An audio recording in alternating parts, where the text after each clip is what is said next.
এরশাদ চাচার পর থেকে এই বাংলাদেশ যারা শাসন করছে, বাংলাদেশের বড় চেয়ারে যারা ছিল, একটা মরদ মানুষ নাই, সবগুলা মেয়ে মানুষ। জোরে কোন কথা ঠিক কিনা?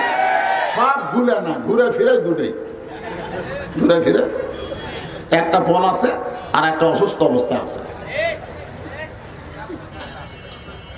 কি বুঝতেছে? বেটার বউ আর শাশুড়ির গন্ডগোল হচ্ছে।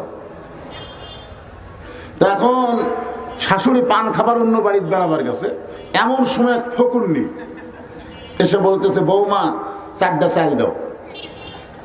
কয়টা? বেটার বউ বলে 4টা না, 4 শের। ফকুন্নি কয়, সারাদিন ভিক্ষা করে 2 কেজি পাই না, আর তুমি আমার 4 শের দিবে?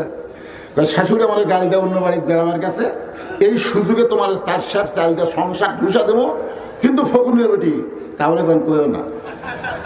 ফকুনি বলতে আমার কি ঠেকা পড়ছে, আমি কাউরে খাবো না। এই কথা বলে ফকুনি রাস্তা দিয়ে যায় আর বলে, ওই বাড়ির বেটার বউ আমার 4 শের চাল দেখায়, কাউরে দান কইও না, আমি কাউরে খাবো না।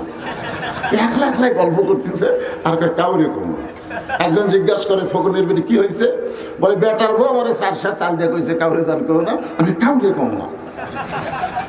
যারে পায় তারই বলতেছে আর বলে কাউরে কম না। যেই ফকুন্নি সামান্য একটা ঝোলার চাল সামলাবার পারে না, তাকে যদি বাংলাদেশ সামলাবার দেন পারবে?